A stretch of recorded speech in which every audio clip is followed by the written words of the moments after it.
Puji nama Tuhan, mari saudara yang dikasihi Tuhan, kita membuka Alkitab kita masing-masing. Dan kita akan membaca Markus.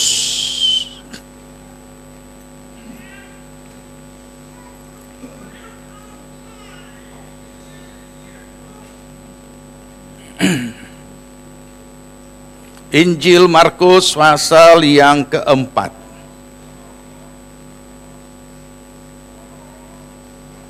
Markus pasal yang keempat, mulai ayat yang ke-35.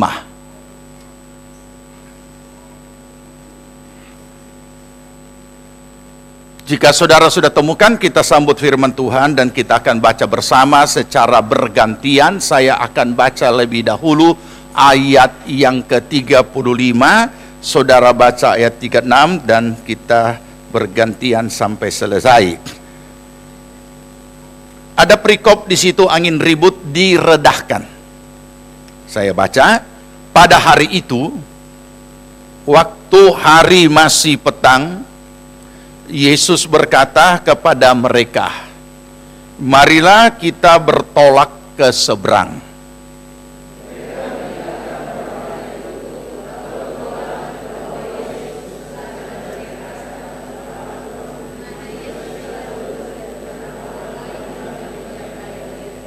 Lalu mengamuklah taufan yang sangat dahsyat, dan ombak menyembur masuk ke dalam perahu, sehingga perahu itu mulai penuh dengan air. Ganti.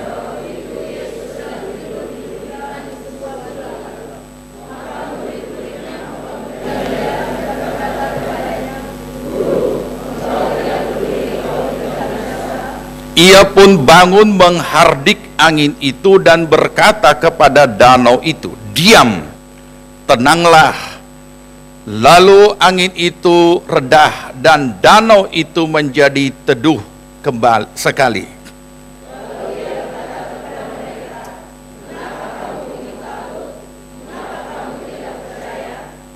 Mereka menjadi sangat takut dan berkata seorang kepada yang lain, "Siapa gerangan orang ini sehingga angin dan danau pun taat kepadanya?" Puji Tuhan, kita lanjut pembacaan berikut di dalam Filipi pasal 4.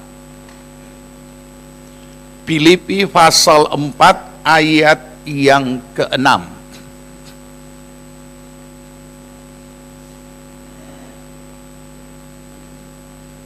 Filipi 4 ayat yang ke-6.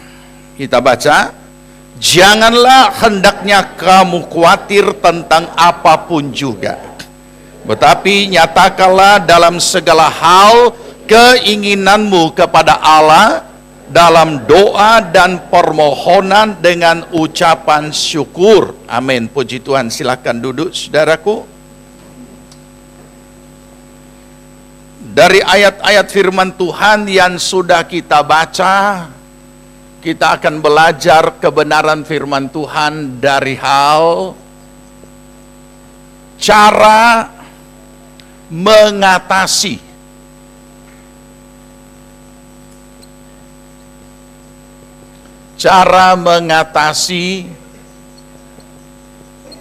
realitas hidup.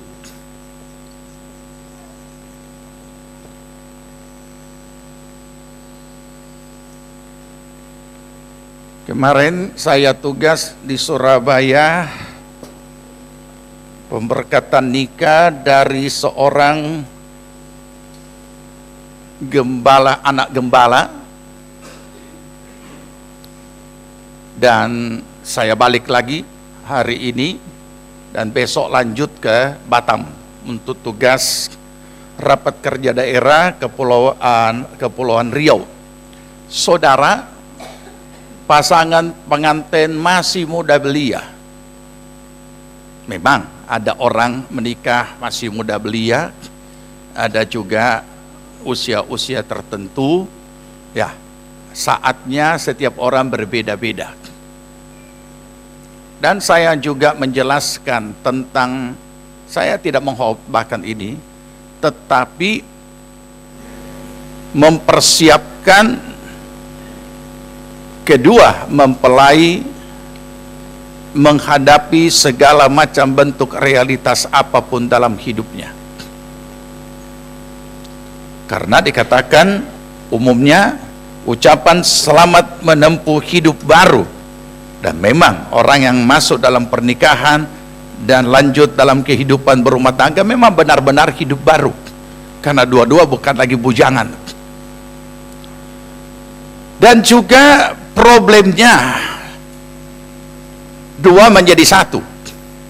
Jadi kalau kita seorang masih sendirian, problemnya yang dihadapi atau realitas-realitas hidup yang dihadapi adalah masing-masing pribadi. Tapi sekarang dua menjadi satu, berarti dua orang punya problem dikumpul jadi satu lebih banyak kan? Nah, oke, baik saudara. Saya tidak akan membahas itu, dan ini bukan ini juga yang saya khotbahkan, tetapi saya memasuki tempat ruangan ini, saya sangat bersyukur kepada Tuhan. Ternyata apa yang Tuhan sudah persiapkan untuk disampaikan pagi ini, seiring dengan apa yang sudah puji-pujian yang sudah menghantar mempersiapkan hati kita dalam kondisi situasi apapun. Dari mana kita akan memulai topik ini sehingga kita tiba pada cara mengatasi realitas hidup? Yang pertama adalah manusia dan realitas hidup. Apa yang kita ketahui tentang manusia dan realitas hidup di dalam perjalanan hidupnya? Yang kita ketahui bahwa setiap orang akan diperhadapkan yang namanya realitas hidup di seluruh aspek hidupnya tanpa terkecuali. Kita tidak bisa menghitung berapa puluh dan berapa ratus dan berapa ribu aspek hidup manusia, karena pengalaman setiap orang dalam menghadapi realitas itu berbeda-beda. Tetapi yang jelas, fakta kebenaran ini harus lebih dulu kita terima. Selagi kita masih hidup, kecuali kita sudah meninggal dunia, itu urusannya lain lagi di sana. Ketika sebelum saya lanjut, dan kita perlu tahu bahwa yang namanya setiap orang, jangan kita hanya anggap orang dewasa, tidak. Setiap orang berarti mulai dari bayi sampai kepada lansia di sepanjang perjalanan hidup ini, dan dia hanya akan berhenti ketika ia sudah meninggal dunia.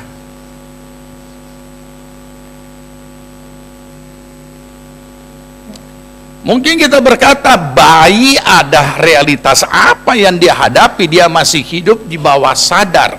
Nah, karena dia masih hidup di bawah sadar, berarti itu adalah tambahan kehadiran realitas itu bagi orang tuanya. Ketika bayi itu masih dalam kondisi yang kurang sehat, ia hanya bisa membahasakannya dengan menangis. Dan kita orang tua yang harus berusaha bagaimana rupa untuk dapat mencari tahu apa gerangan yang terjadi pada anak ini. Ia tidak bisa berbicara, ia tidak bisa apa-apa, ia tidak bisa juga pergi, apalagi mau pergi ke dokter sendiri. Berarti tambahan kehadiran realitas dalam hidupnya.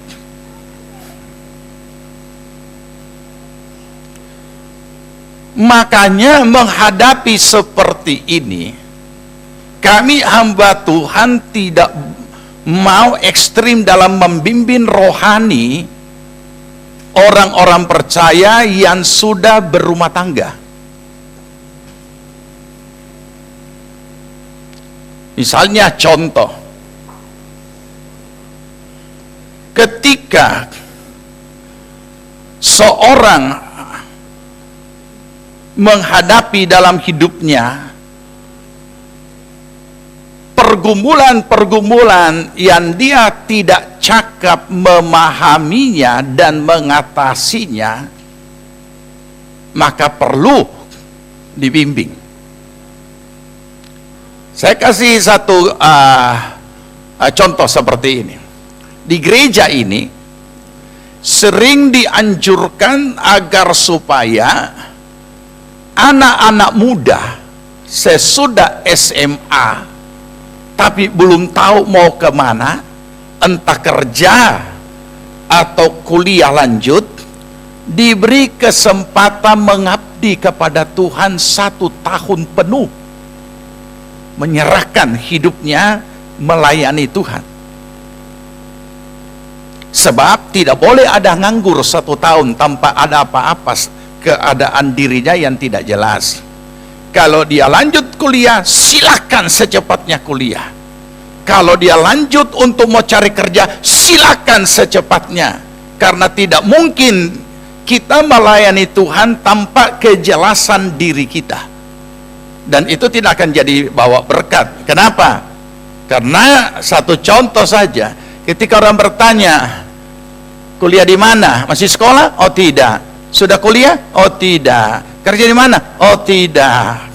Jadi berarti pengangguran. Terus apa yang kita mau bicarakan? Apa yang kita mau saksikan kepada orang lain? Nah, oke. Itu sebabnya perlu ada kejelasan diri. Orang-orang yang seperti ini umumnya kami katakan parkir dulu. Jangan dulu melayani. Karena kamu akan menghadapi tantangan yang berat yang tidak bisa kamu jawab, dan itu akan membuat kamu minder. Nah, perjelas dulu kuliah atau kerja. Nah, itu pertama. Nah, oleh karena ketidakjelasan inilah, maka mereka perlu dibina, dibimbing. Nah, kalau begitu tidak jelas, melayani. Maka jawabannya ketika orang bertanya, oh saya belum kuliah, saya belum kerja, tapi saya mengabdikan diri 1 tahun penuh kepada Tuhan, melayani Tuhan sambil menunggu bagaimana Tuhan punya kehendak, apakah kerja berlanjut atau kuliah dan kemana. Karena kadang-kadang orang bingung kalau tamat SMA mau kemana, dan akhirnya kadang-kadang orang tuanya menginstruksikan harus jadi ini, harus jadi ini, harus jadi ini, harus jadi ini, sementara dia tidak punya kemauan untuk itu. Oke. Yang berikut, kalau ini adalah anak muda, terus kalau itu adalah pengantin baru, kami berdua suami istri mau melayani Tuhan sepenuh selama sekian waktu, maka kami akan katakan, oh jangan. Karena kamu kemanten baru, silakan urus dulu apa ini? Rumah tangga. Sampai menjalaninya, sudah bisa atur waktu, sudah bisa atur pekerjaan, sudah bisa atur anak, sudah bisa atur apa semua, maka sesudah ini termanage dengan baik, silakan melayani. Maksudnya apa, saudara?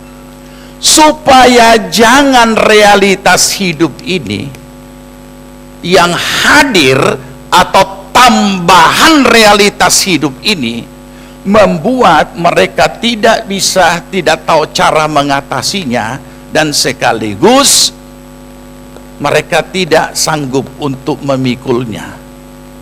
Maka kami berikan bimbingan seperti itu. Oh, jadi kami ditolak, Om? Bukan ditolak. Ini filosofi kami di sini, cara membimbing orang. Nah, supaya jangan sampai pelayanan yang kamu jalani ini kemudian kamu besok hari menyesal.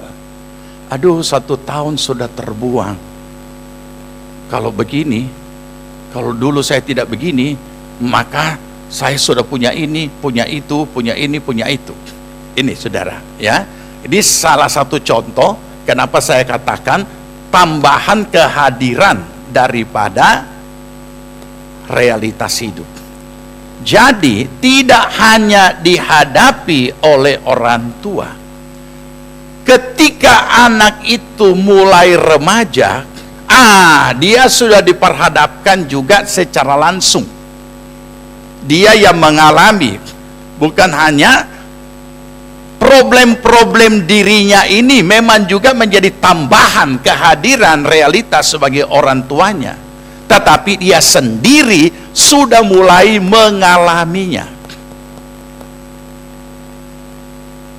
Makanya kita mengenal sebutan kenakalan remaja, dan juga marak sampai sekarang. Kenakalan-kenakalan yang tidak bisa lagi kita katakan kenakalan, tapi kejahatan remaja. Karena mereka sudah membunuh, bisa membunuh temannya, bisa membunuh anak-anak kecil, dan itu sudah terjadi di mana-mana. Olehnya, maka kenapa ada ibadah kategorial remaja, khusus remaja, supaya ada lingkungan remaja ini, mereka juga dibekali hidupnya di dalam mengatasi problem hidup. Sama juga ketika sudah menjadi muda-mudi dan menjadi dewasa dan selanjutnya berkeluarga dan menjadi orang tua, lansia juga mengalaminya. Bahkan bukan mengalaminya sendiri, juga mengalami. Dia juga menghadirkan masalah baru, realitas baru bagi orang-orang tempat di mana ia tinggal. Kalau dia sama anak, berarti mendatangkan problem bagi anak-anak. Kalau dia di anak mantu, dia juga mendatangkan satu problem dalam pada anak mantunya. Jadi saudara, ini kenyataan yang tidak bisa kita hindari, tetapi justru harus dihadapi dengan cara sesuai kebenaran firman Tuhan untuk dapat mengatasinya.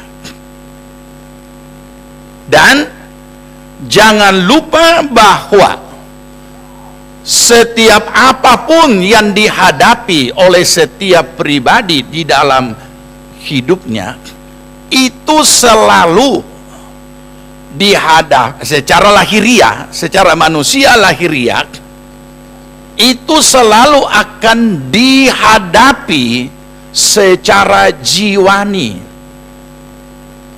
Saudara,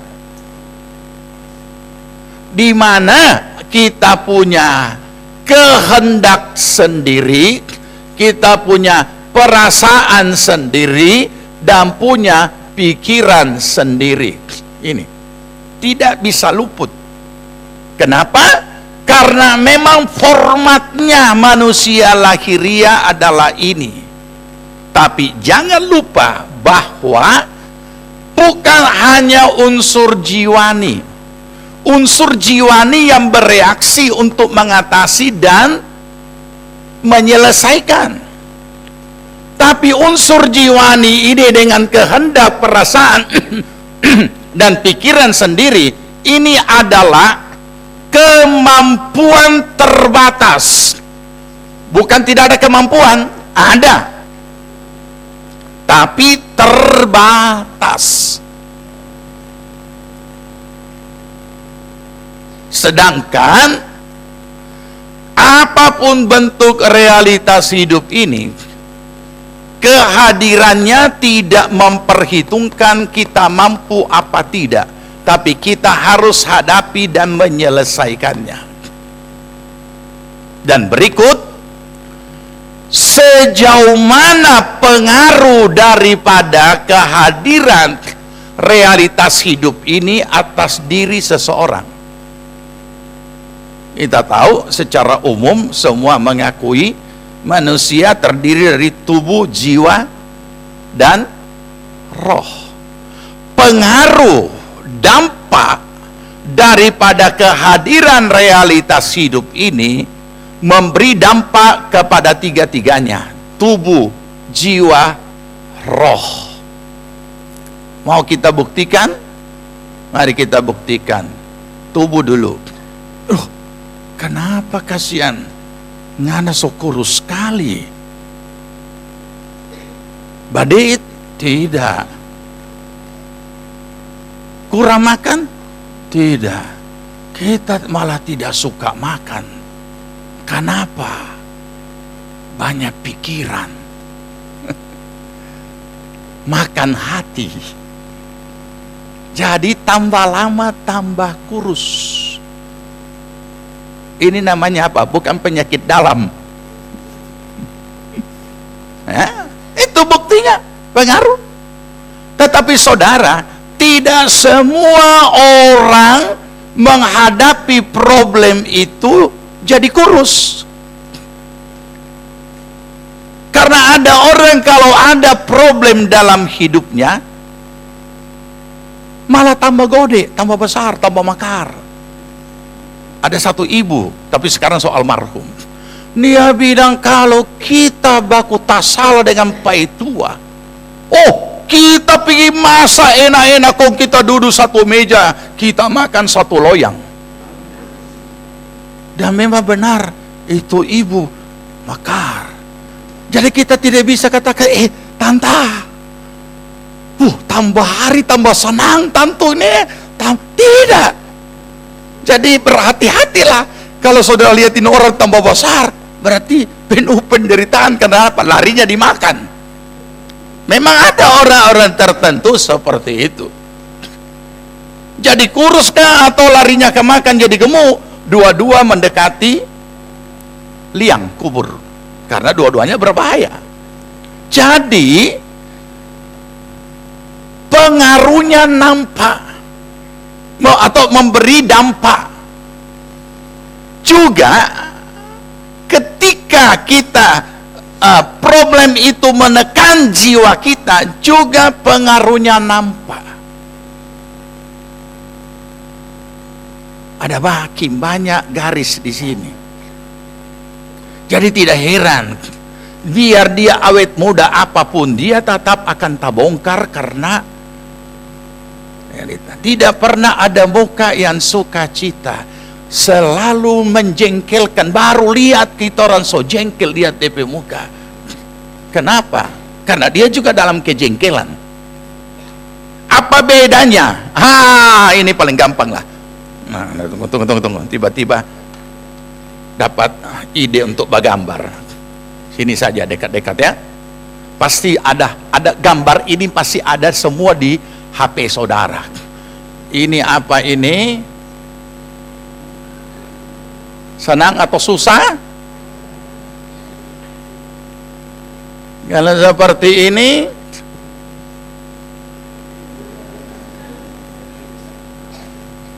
ada pengaruh kan? Yang ada di dalam jiwa kita, keluar nampak di dalam tubuh kita. Siapa di rumah yang selalu mukanya seperti ini? Atau selalu seperti ini? Ini baru dua, hanya dua saja, suka dan duka. Kedua hal ini selalu kita peragakan tiap hari, entah berapa kali. Tergantung realitas apa yang sedang kita hadapi.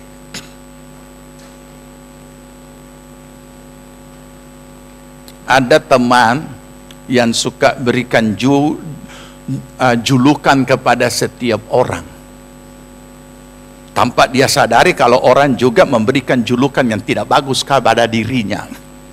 Jadi ketika dia sebutkan nama seseorang, dia katakan orang itu dia beri julukan mumi. Tahu mumi? Mayat Mesir yang dari tempo dulu yang dikafani dan kemudian dimasukkan. Iya. Dia tidak sadar bahwa dia juga orang berikan julukan yang tidak bagus. Saya tanya, kenapa kamu berikan dia ganti nama mumi? Dia bilang begini, coba om perhatikan DP muka, persis mumi. Saya bilang, persis mumi. Saya tidak perhatikan. Begitu saya perhatikan, oh iya ya, persis. Jadi berarti dua-dua ini gabung kan? Coba kalau sudah digabungkan, tidak pernah senyum, tidak pernah ada orang bersuka cita, dia diam saja dan lain sebagainya. Pokoknya masih cuma tadi menandakan bahwa kehadiran realitas itu memberi dampak pada tubuh, jiwa, dan roh. Jiwa tertekan, maka akan diperagakan oleh tubuh. Jiwa dalam sukacita akan diperagakan oleh tubuh. Jiwa di dalam kedukaan akan diperagakan oleh tubuh. Setiap orang yang berduka cita pasti bermuka sedih dan berlinang air mata. Ini. Nah, itu sebabnya kita harus mengakui realitas kebenaran ini. Demikian juga dia tidak hanya memberi dampak kepada tubuh dan jiwa, tapi yang sering dilupakan, besar dampaknya kepada roh kita yang sebenarnya tidak boleh dipengaruhi.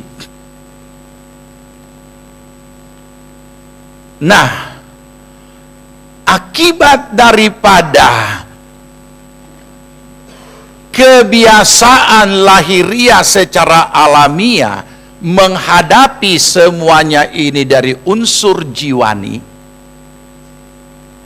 kita lupa bahwa masih ada satu bahagian dalam diri kita sebagai seorang manusia, yaitu roh. Dan di dalam roh kita sebagai orang percaya ada Yesus, ada iman. Nah, ini yang sering kita lupa. Akibat daripada kita lupa, maka roh kita tidak bertindak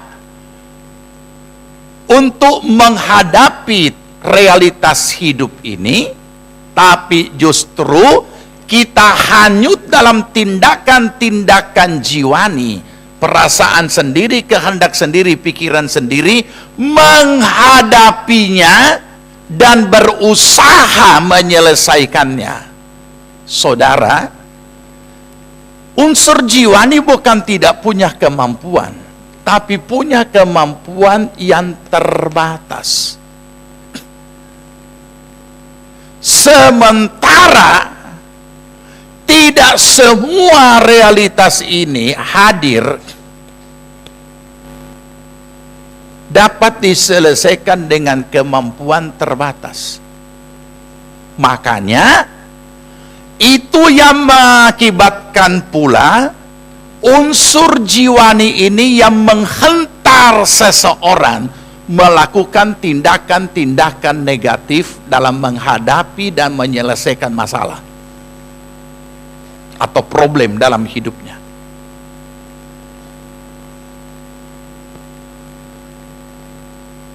Kemampuan secara terbatas ini yang masih secara wajar, kalau itu adalah problem yang menyangkut kasus hukum, dia masih bisa jalani menurut ketentuan-ketentuan hukum lumrah. Tetapi kita juga memahami di dunia ini tidak semua dapat diselesaikan secara hukum. Tergantung mau menjadi pelanggar atau penurut hukum. Karena itulah ini lagi yang menghantar unsur jiwani ini kepada tindakan-tindakan pelanggaran hukum. Tidak heran kalau ada peristiwa-peristiwa kriminal. Inilah hidup sehari-hari. Nah, sebagai orang percaya, kita perlu memahami, menyadari masih ada satu bahagian yang tertinggal, yang sebenarnya kuncinya ada di situ, yaitu roh kita, iman kita, Kristus yang ada di dalam diri kita.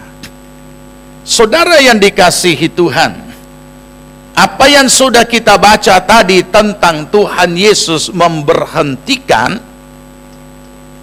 angin ribut, dari sejak kecil sekolah minggu kita sudah pernah dengar. Dan apa yang kita baca tadi, itulah kejadian hari-hari yang terjadi, yang saya sudah jelaskan tadi.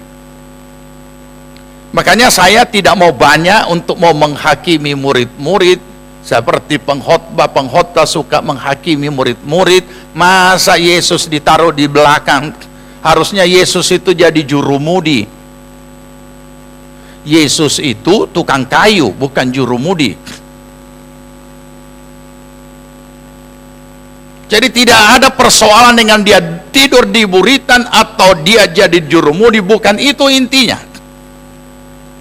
Kecuali kita mau membahasakan dengan bahasa kiasan. Saudara, jadikanlah Yesus jurumudi hidup saudara supaya tidak sesat. Itu bahasa kiasan. Menghantar engkau sampai ke pelebuhan yang baka. Itu bahasa puisi. Tapi kita mau bicara ini kondisi real, dan juga kondisi real pada saat itu, bukan kiasan-kiasan.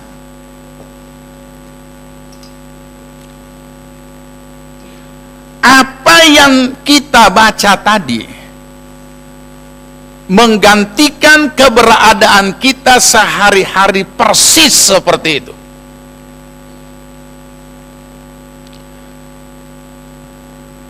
Sehebat-hebatnya mental seseorang maupun setenang-tenangnya seseorang, tidak ada orang yang tidak bereaksi ketika dia menghadapi sebuah realitas dalam hidupnya secara manusia lahiriah. Saya belum bicara rohani, secara manusia lahiriah. Kenapa manusia, orang atau seseorang itu bereaksi? Karena dia masih hidup dan unsur jiwaninya berfungsi secara normal. Orang maki saudara, saudara marah, itu normal. Orang fitnah saudara, saudara tersinggung, itu normal. Tetapi kalau dibiarkan, ia akan menjadi-jadi.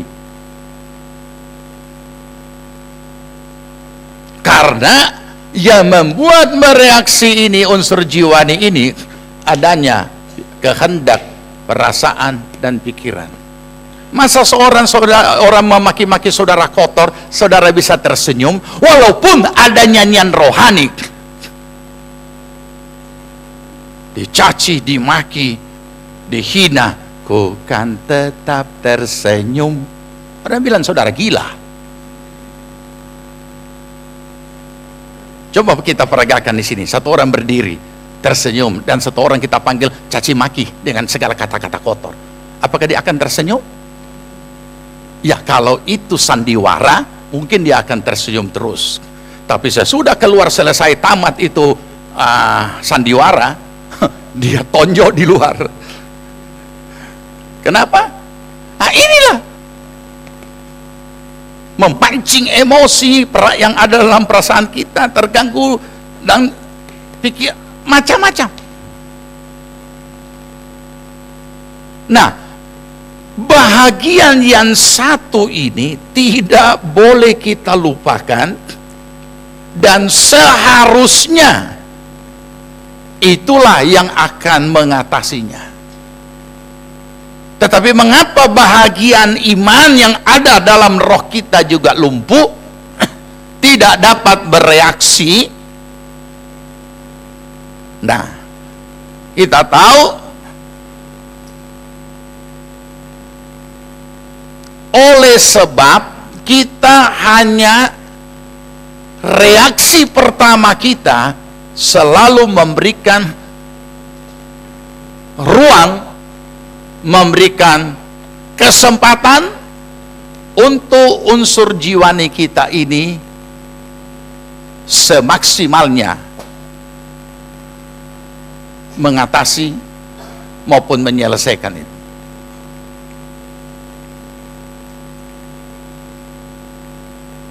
Saudara, apapun problem yang dihadapi, ingat itu ayat yang kita sudah baca dalam Filipi pasal 4. Ya, nanti kita akan ke situ. Yang diawali dengan kata, janganlah kamu khawatir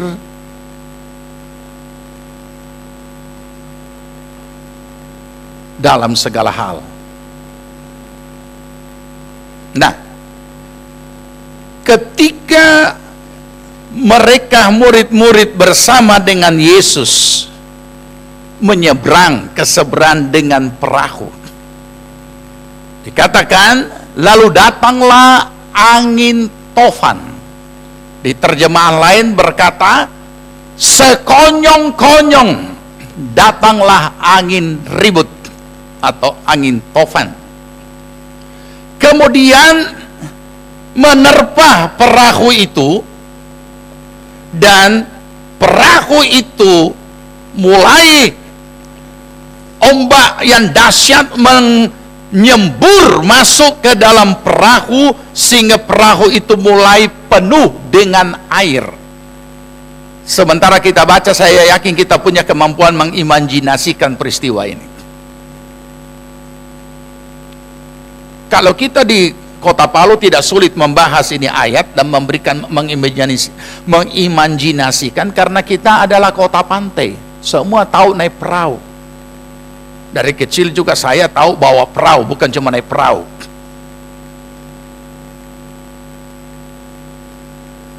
Kalau dikatakan mengamulah, bukan hanya dikatakan datanglah tofan. Ini mengamulah tofan yang sangat dahsyat. Ini berita, bukan berita koran, bukan berita televisi, yang kadang-kala ada kalanya, ini sekali, begitu dicari tahu, biasa saja. Tapi ini adalah Alkitab. Tofan yang sangat dahsyat, mengamuk, ombak menyembur masuk ke dalam perahu, sehingga perahu itu mulai, bukan hanya mulai diisi air, mulai penuh dengan air. Tentu saudara berdoa, dijauhkan Tuhan kiranya peristiwa ini janganlah dia terjadi kalau saya pulang kampung. Oke, tidak apa-apa, karena mungkin memang kita tidak harapkan, tapi saya hanya ingin membantu untuk bertanya. Ketika saudara menghadapi suatu problem, apa saja, pribadi, rumah tangga, keluarga, usaha, pekerjaan, kesehatan, dan lain sebagainya, bagaimana keadaan saudara?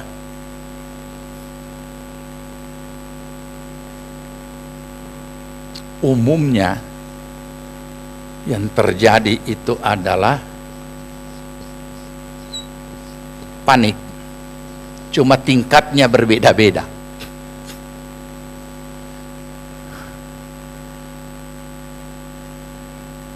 Ibu-ibu bagoreng di dapur, tiba-tiba itu api bukan dari bawah lagi, naik di belaga.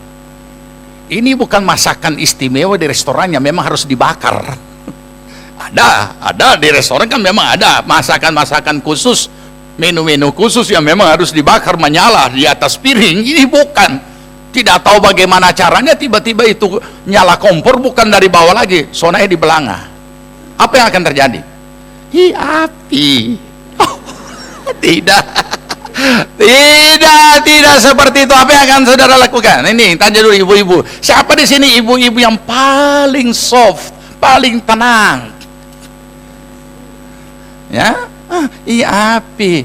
Ambilkan dulu air.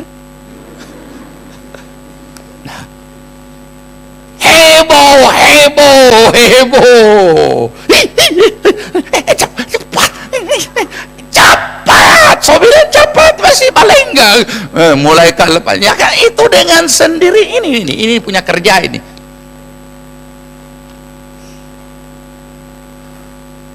Tentu saudara berkata, jadi bagaimana? Harus dengan iman. Kalau begitu saya akan berdoa, ya Tuhan Yesus tolong ini api kasih mati. Nah, sementara dia berdoa begini, api naik di rambut.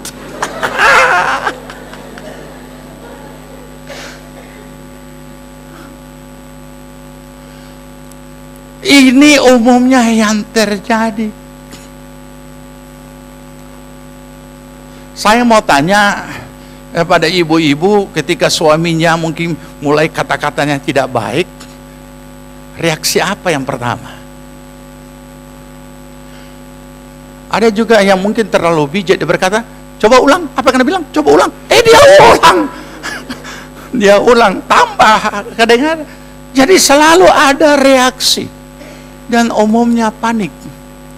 Dan ada, ini tingkatannya beda saudara, tapi umumnya selalu seperti ini. Tapi tingkatannya berbeda. Ada orang yang heboh. Memangnya panik dan heboh bisa menyelesaikan? Tidak. Ada lagi yang bodoh. Masalah yang dia hadapi, dia selalu cari orang untuk curhat, kasih tahu. Ini sama dengan pengumuman. Tapi cuma ngana kita kasih tahu ya. Toran serupa saudara. Jangan bilang-bilang sama siapa ya. Ada lagi yang lebih parah. Dia bersaksi di komsel. Kita pipai tua itu memang. Tuh kalau salah. Begitu dia punya tua dicerita orang di luar. Dan mulai marah. Memang orang itu tidak bagus. Masa orang bilang-bilang sama kita, bilang kita punya tua. Tuh kalau salah, tuh kan perempuan Tuhan, tuh kan. Padahal siapa yang cerita? Dia yang bersaksi di komsel. Kami sudah ingatkan seluruh jemaat, ada problem apa yang mau dikonseling, jangan bicara sembarang orang. Datang kepada hamba Tuhan, karena hamba Tuhan di hadapan Tuhan memahami apa itu konseling dan apa itu rahasia konseling. Hamba Tuhan dengan hamba Tuhan hanya bisa mengkonfirmasikannya untuk saling membantu menyelesaikan masalah, tapi bukan untuk disebarkan, dan mereka tidak pernah melakukan itu kecuali hamba Tuhan yang belum memahami apa itu konseling. Jangan sambaran curhat kepada si A, curhat kepada si B, atau ini tambahkan satu pokok doa. Ini bukan pokok doa saudara, ini pokok berita.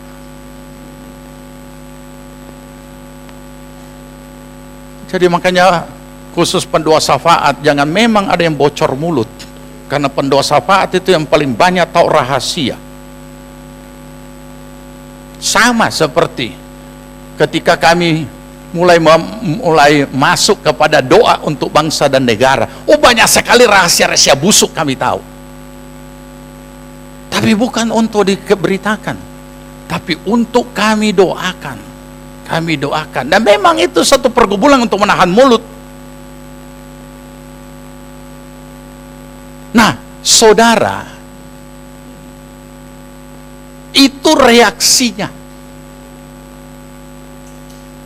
Sehingga Yesus, murid-murid juga panik. Di bahagian lain kalau kita baca, mereka mulai berusaha mengeluarkan itu air, tapi air yang keluar tidak seimbang dengan air yang masuk, dan mereka pada akhirnya tidak berdaya menunjukkan kemampuan unsur jiwani yang dilakukan dengan segala macam bentuk usaha dan apapun bentuknya. Memang ada kemampuan tapi terbatas. Terakhir pada akhirnya mereka harus berseru kepada siapa? Berseru kepada Yesus.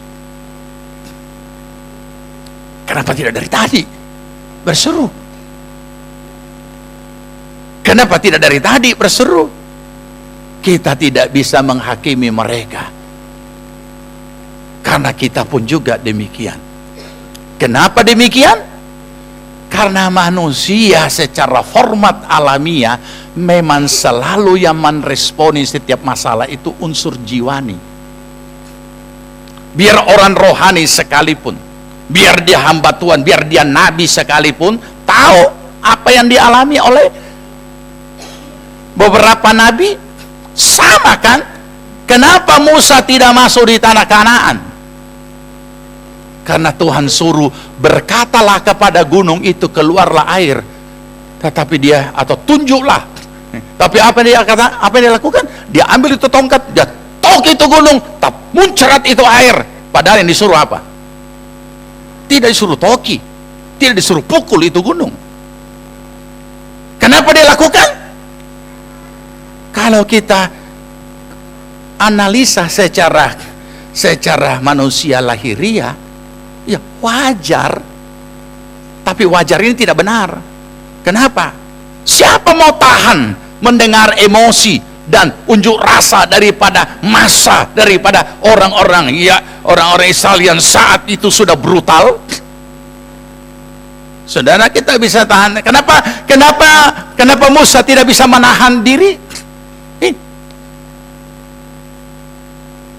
Saudara tahu, tindakan unsur jiwani kalau tidak dikendalikan oleh roh kita bisa berakibat fatal tanpa kita sadari. Hanya karena itu Musa tidak diperkenankan masuk ke dalam tanah perjanjian. Nah, saudara yang dikasihi Tuhan, yang berikut adalah bagaimana kita memahami kehadiran realitas hidup, ya. Jadi itu manusia dan realitas hidup. Yang kedua tadi sudah pengaruh daripada realitas ini. Yang ketiga sekarang adalah memahami kehadiran daripada realitas hidup itu. Ini juga perlu supaya saudara dan saya dapat memahami. Barulah kita bisa bertindak benar dan bersikap dan bertindak benar. Kalau tidak, bahaya. Nah, apa yang perlu kita pahami? Yang perlu kita pahami di sini adalah bahwa kehadiran realitas ini bukan hanya sekedar realitas hidup. Karena kalau hanya sekedar realitas hidup, maka kita anggap itu adalah hal biasa, hal yang kebetulan.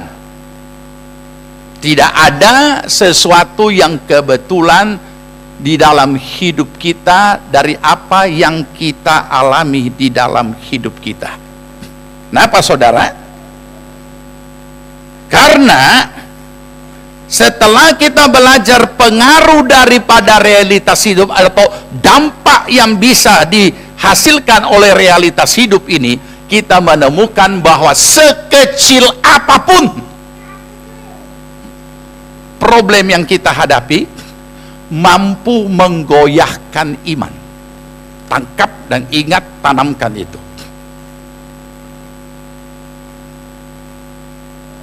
Dan itu kita alami dalam hidup kita sehari-hari.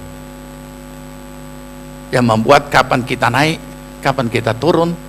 Kita lihat buka main aktivitasnya, tiba-tiba kita lihat buka main kemerosotan kehidupan rohaninya, dan lain sebagainya, dan lain sebagainya. Kenapa bisa seperti itu?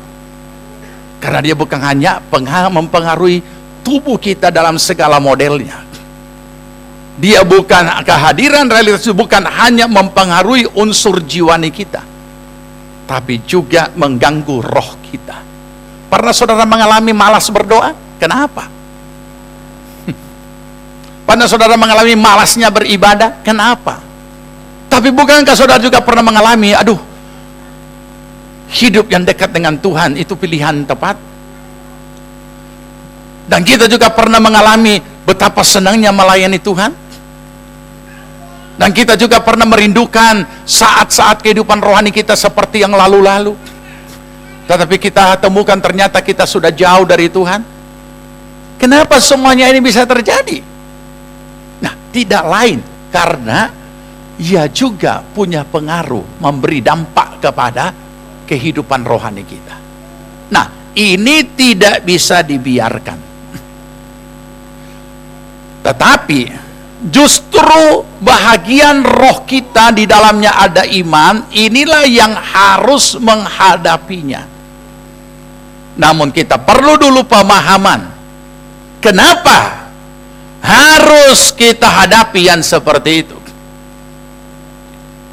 Jadi dia bukan hanya sekedar masalah. Tetapi kita perlu menyadari bahwa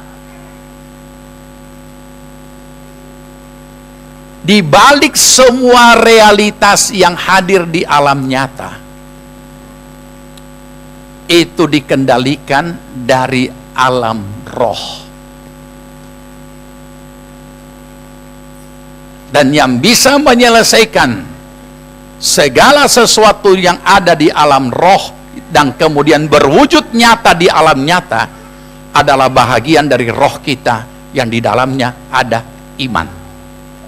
Kalau tidak, kalau kita coba menyelesaikannya dengan unsur jiwani, maka tidak akan berhasil.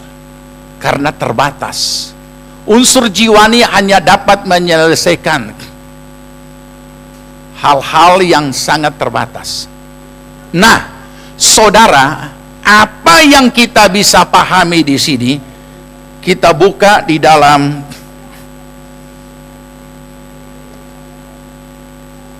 Lukas pasal 4 ayat 13. Lukas 4 ayat 13.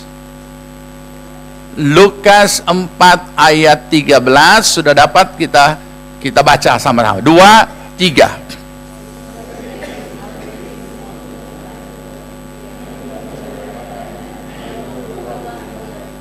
Iya. Itu adalah suatu kebenaran yang real bahwa ketika Yesus dicobai dan iblis tidak berhasil mencobai dan menang, dikatakan Alkitab iblis mundur. Tangkap ya. Iblis memang sudah dikalahkan, tapi iblis tidak pernah mengaku kalah, makanya juga ditulis iblis mundur. Apakah iblis mundur dan menyatakan menyerah? Tidak. Apa yang dia lakukan? Menunggu saat yang baik. Berarti istilahnya apa dalam bahasa umum? Standby. Bukan off. Memang dia tidak on, tidak ada reaksi, tapi dia standby sambil apa artinya standby? Sewaktu-waktu bisa on, sewaktu-waktu bisa bereaksi, sewaktu-waktu dia bisa melakukan sesuatu. Artinya dia siap siaga setiap saat mengincar siapa yang dapat dia incar, tergantung saat yang baik. Saat yang baik bagi iblis, seringkali hadir dalam hidup kita juga dalam bentuk saat yang baik. Saat yang baik. Nah, ini hati-hati, ya. Oke. Nah, jadi kita melihat di sini sebagai orang percaya, saudara dan saya senantiasa diincar oleh siapa? Dinaksir, gak main, ya, oleh iblis. Ini kita perlu pahami, saudara. Kemudian apa yang akan dia lakukan? Ya, kita lihat. Saya tidak usah bacakan karena kita tahu peristiwanya. Ingat Ayub. Ayub tidak pernah tahu kalau ada sesuatu yang terjadi di alam roh, bahwa iblis meminta izin kepada Tuhan untuk menggarap Ayub. Dan ketika izin itu diberikan, semua pagar perlindungan dibuka, dia menerobos dengan kecepatan tertinggi, menghabiskan segala apa yang dimiliki Ayub, baik harta, benda, kehormatan, dan anak-anaknya. Kalau tidak ada yang terjadi di sana, tidak terjadi pada Ayub. Kalau kita sudah tahu, karena kita baca, tapi Ayub waktu itu tidak tahu apa-apa. Maka hadirlah segala perkara yang dihadapi oleh Ayub. Mempengaruhi tubuh dan jiwanya. Tubuhnya juga kena petaka, jiwanya juga merana dan terpuruk. Dia berkata, dulu bagi orang miskin aku adalah bapak, bagi yatim piatu aku adalah bagi anak yatim piatu aku adalah bapak bagi mereka, bagi orang lumpuh aku adalah kaki. Tapi sekarang tidak ada apa-apa yang dia bisa buat karena sudah tidak punya apa-apa. Yang paling menyakitkan juga istrinya mengutuk dia. Saudara, tetapi iman, bahagian roh yang ada pada Ayub berkata, Tuhan yang memberi, Tuhan yang mengambil, segala puji bagi Tuhan. Dan Alkitab menulis dalam hal ini, Ayub tidak berbuat dosa kepada Tuhan. Kalimat ini indah sebagai kalimat puisi. Tetapi kalau itu tidak terjadi sesuatu, berikut itu penderitaan, realitas dalam bentuk penderitaan. Tapi ada juga realitas dalam bentuk kesenangan, kemakmuran, keberhasilan, kejayaan. Pernah baca tentang Daud?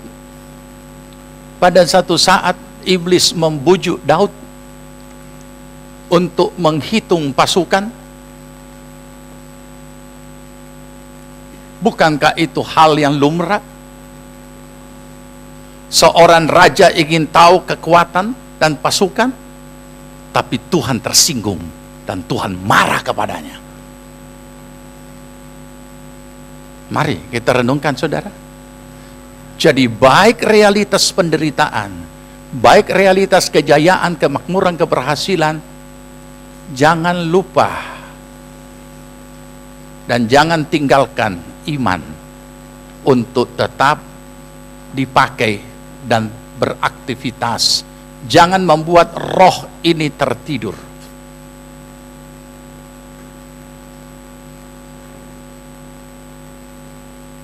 Dan Tuhan harus bertindak kepada Daud.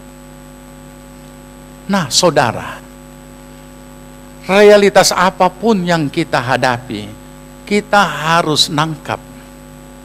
Di balik itu, Iblis berusaha menghancurkan kita supaya melalui apa yang kita alami secara nyata ini di alam nyata, itu membuat iman kita hancur, paling tidak jadi lemah. Makanya 1 Petrus pasal 5 ayat 8 kita sudah tahu isinya, waspadalah, sebab iblis itu beridar-idar seperti singa mencari siapa yang dapat diterkamnya. Dia tidak hanya bersembunyi di balik penderitaan untuk membuat kita jadi kecewa, jadi bingung dan seterusnya, tapi dia juga bersembunyi di balik segala keberhasilan, kenyamanan, kemapanan dan lain sebagainya, supaya bukan kita kecewa, tapi supaya kita lupa Tuhan. Akhirnya kita tidak mengandalkan dia lagi. Nah, baik, sekarang bahagian yang terakhir. Bagaimana kita menyelesaikannya? 1 Petrus pasal 5 ayat 9. Kalau ayat 8 berkata iblis beridar-idar, sekarang ayat 9.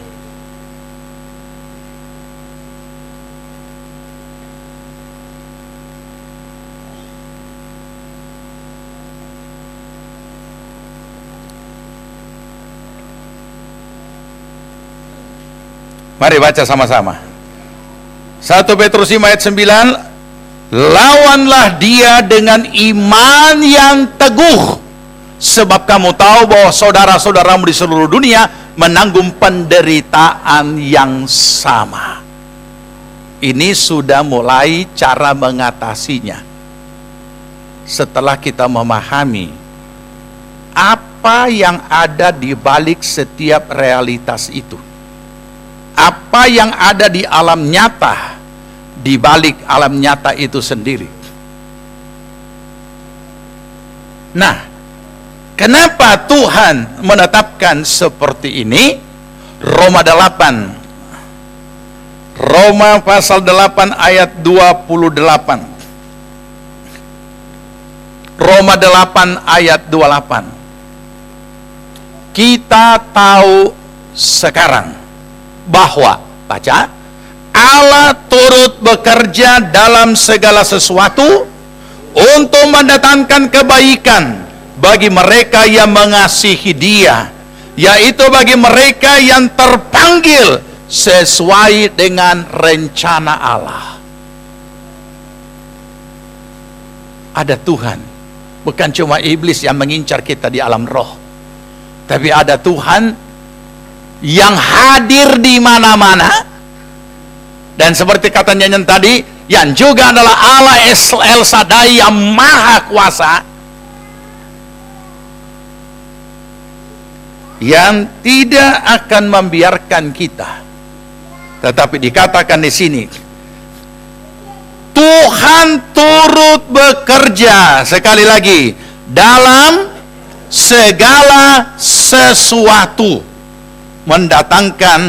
untuk mendatangkan kebaikan bagi mereka yang mengasihi Dia, itu bagi mereka yang terpanggil sesuai dengan rencana Allah. Dan saya percaya, saudara dan saya yang sudah dipanggil menjadi orang percaya, saudara dan saya ada di dalam rencana Allah.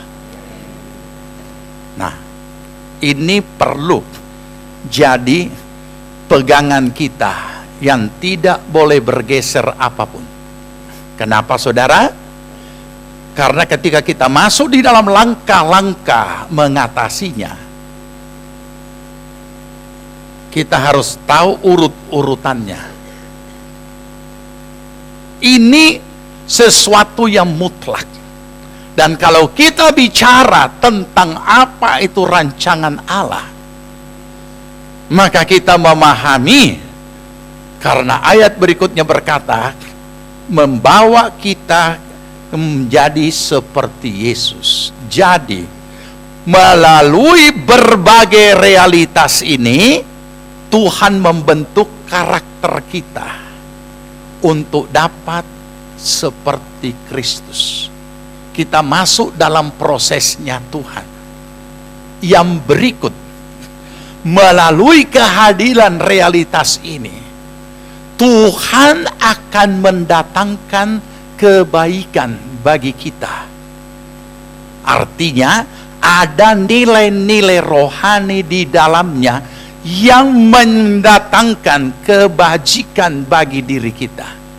Ingat Yusuf.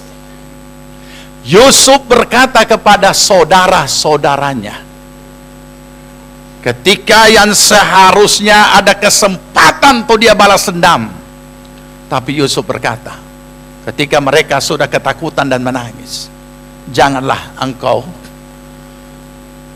berpedih hati seperti itu. Engkau merekah-rekah kejahatan atas bagiku, tapi Tuhan mereka-rekah apa yang baik dan merubah kejahatan itu menjadi kebaikan, sehingga aku ada di Mesir untuk dapat memelihara kamu. Luar biasa kan? Siapa? Dia juga tidak pernah duga, walaupun sudah pernah mimpi, bagaimana ia dijual 2 kali dan terakhir harus ada di Mesir. Dan ternyata Tuhan angkat dia begitu rupa, walaupun lewat berbagai pergumulan, masuk penjara bukan karena kesalahan dan lain sebagainya, dan kemudian dia menjadi Perdana Menteri. Ketika kelaparan melanda dunia dan orang semua datang membeli gandum ke Mesir, termasuk saudara-saudaranya, maka disitulah dia ada kesempatan untuk supaya keluarganya tidak mati, tetapi juga terpelihara. Apapun hal-hal yang membingungkan yang kita tidak pahami, kita perlu menangkap Tuhan selalu merancangkan yang terbaik. Bukan kecelakaan, tapi damai sejahtera dan masa depan yang penuh harapan. Itu yang Tuhan sediakan. Olehnya, ini perlu pegang teguh. Kenapa? Karena kelanjutan daripada firman yang sudah kita miliki, itulah yang kita bawa ke dalam doa. Seperti apa yang kita baca dalam Filipi tadi. Nyatakanlah segala hal keinginanmu kepada Tuhan melalui doa, permintaan, dan ucapan syukur. Jadi Tuhan bukan cuma melarang kita jangan khawatir, tapi dia beri jalan keluar, yaitu melalui doa. Biasakan diri saudara, latih diri saudara seperti murid-murid berseru kepada Tuhan. Karena Tuhan tidak dibangunkan dengan angin ribut, Tuhan tidak dibangunkan dengan air yang sudah penuh dalam perahu, tapi Tuhan bangun karena murid-murid berseru. Jadi jangan kecewa kalau saya harus katakan persoalan saudara tidak mampu membangunkan Yesus untuk menolong saudara, tapi seruan saudara dan saya, karena kita anaknya. Kita ditolong karena kita anaknya. Kita disembuhkan karena kita dikasihi oleh Tuhan, bukan karena penyakit kita, tapi karena kita dikasihi Tuhan. Kita diberkati karena Tuhan mengasihi kita. Tuhan buka jalan karena Tuhan mengasihi kita. Jadi jangan kita membuat filosofi sendiri seperti dunia. Kebaikan dengan balas dengan kebaikan cuma sampai di situ, bukan. Bukan karena kita baik, tapi karena kita dikasihi Tuhan. Di saat kita datang kepada Tuhan, firman inilah yang kita pegang. Sayang, banyak orang melangkah, tidak salah.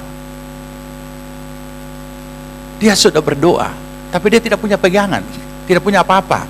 Yang ada pada pikirannya adalah persoalannya. Jadi yang dia tangisi persoalannya, yang dia meraung-raung karena persoalannya. Nah, ini hanya bahagian daripada unsur jiwani yang mau menyelesaikan masalah di alam roh melalui doa. Tidak bisa, saudara. Unsur jiwani tidak bisa menyelesaikan masalah di alam roh dengan cara seperti ini. Makanya banyak orang yang berdoa sudah tepat, tidak salah, itu benar sekali. Tapi apa yang saudara pakai, apa pegangan, Apa yang ada pada saudara yang saudara bawa kepada Tuhan untuk berseru untuk suatu masalah? Temukan dulu firman, miliki dulu firman-Nya, baru datang sesuai dengan janji Tuhan. Ini yang kita pegang. Tuhan berkata, diam, tenanglah. Manusia tidak bisa diam kalau belum tenang, saudara. Makanya semua, dia tenang. Mana bisa kita tenang kalau mana bisa kita diam kalau masalah belum selesai? Nggak bisa. Tapi Tuhan katakan diam dulu dan tenang. Mari kita belajar berdiam di kaki Tuhan. Tidak hanya meraung, tetapi kita datang dengan firman, Tuhan, Engkau mengasihi aku. Ini firman untuk jawaban hidupku, persoalanku. Dan ini yang kita pegang teguh. Ini yang kita pegang. Maka gejolak jiwani tidak akan menguasai iman kita. Tapi iman kita yang akan menguasai gejolak jiwani. Sehingga ini yang kita pegang teguh. Orang seringkali memanggil saya Om Tenang, gampang. Kalau tanya sama Pak Martin, selalu sebelum dia berkalimat selalu bilang, oh gampang. Saya juga tidak menyadari kalau itu selalu keluar dengan kata di awal dengan kata gampang. Kenapa? Sebab ada selalu jawaban dari Tuhan. Karena Tuhan adalah jawaban, Kristus adalah jawaban, dan firman-Nya adalah jawaban.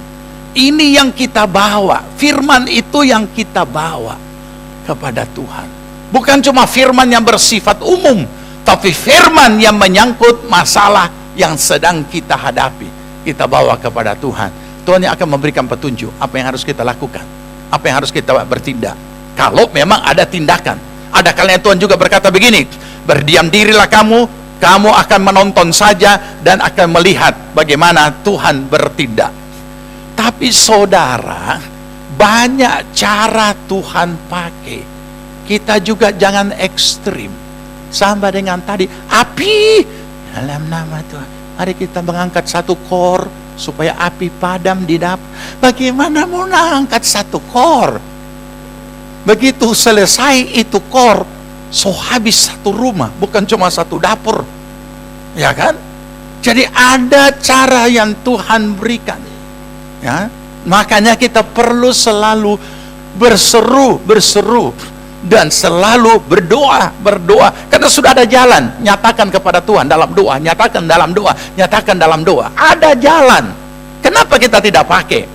Melalui jalur doa inilah, di situ kita mulai belajar juga membangkitkan iman kita untuk mulai bekerja dan mulai mengaktifkan bahagian daripada roh kita, sehingga bukan hanya unsur jiwani.